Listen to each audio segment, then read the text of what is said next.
Hey everyone, Jason Case here with another video, and today I want to show you how to add values to your Facebook conversions. So yesterday I showed you how to set up and track conversions with your Facebook pixel, and today I want to take that a step further and show you how to add values to this. So if you missed my video yesterday, some of this might seem confusing because I'm going to jump over the first part of setting this up and so forth. So just go back and watch that video. You can either watch it on my LinkedIn channel, just look at yesterday's post, or you can look at my YouTube channel, especially if you watch this video a few days or months from now. This might seem confusing. Go to my YouTube channel, check out my Facebook marketing playlist. It will be in there. So either way, I'm going to jump in here. I'm going to share my screen with you, and I got Google Tag Manager pulled up already. This is actually a custom HTML conversion or custom HTML tag that I'm creating.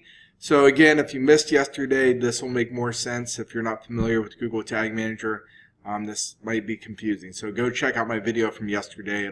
This will make more sense.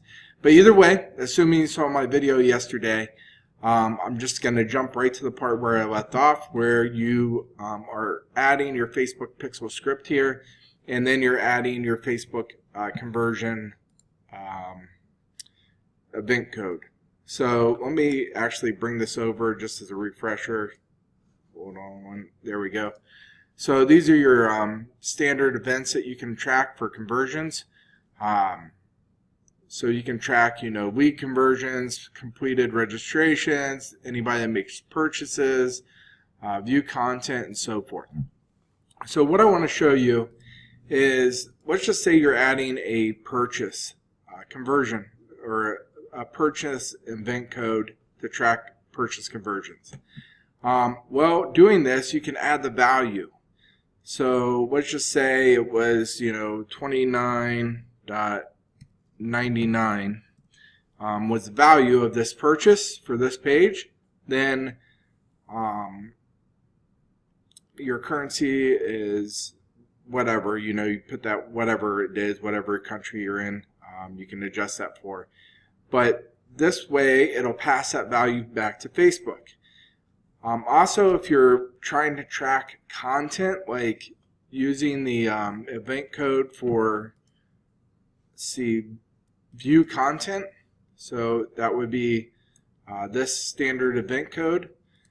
Well, you'll see I added a little bit to that. So hold on, let me enter down here so you can see.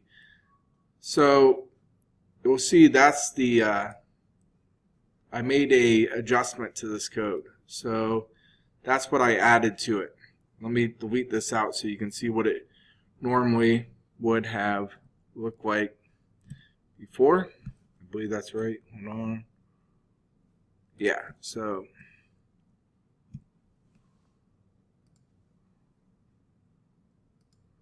it would have looked like that before.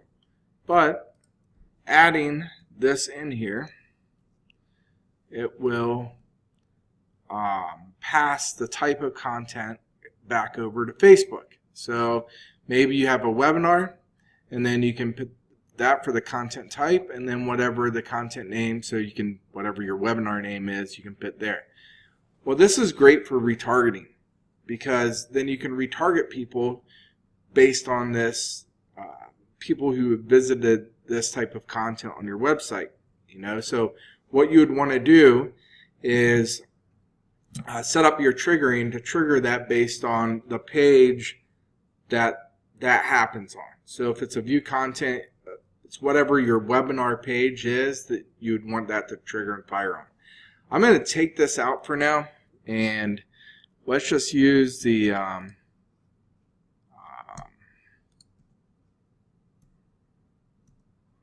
this purchase conversion here. And so I'd probably want that to fire on a payment confirmation page. They've already made the payment. We want to fire that once they pay. So to do that, what I'd want to do is add a new trigger, and I'll call this payment confirmation. I'm just realizing that you're not seeing this because my screen is not in view. Sorry about that.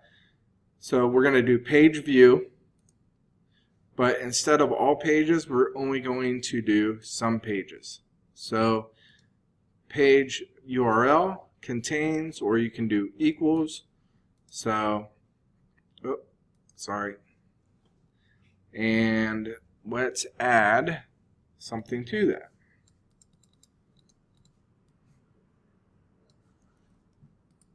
So it can be equal to whatever your domain name is, but it's got to have the full URL path if you're using equals. Payment confirmation if that's your payment confirmation page. Or you could say contains, and you could just use, that end part there, as long as that's the only URL that'll contain that on your website.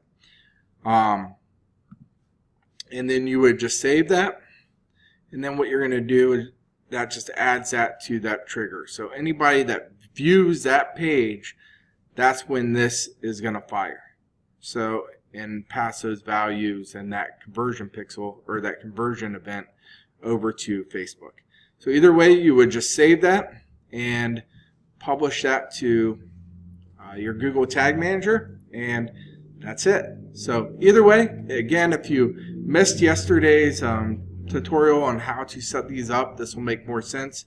But once you watch that, then this should make sense. So you're just adding a few more values there to track, the type of purchase or the amount of the purchase or the type of content that people are viewing. So either way, that's it for today's video. If you need help with any of this, feel free to reach out. Otherwise, we'll talk tomorrow.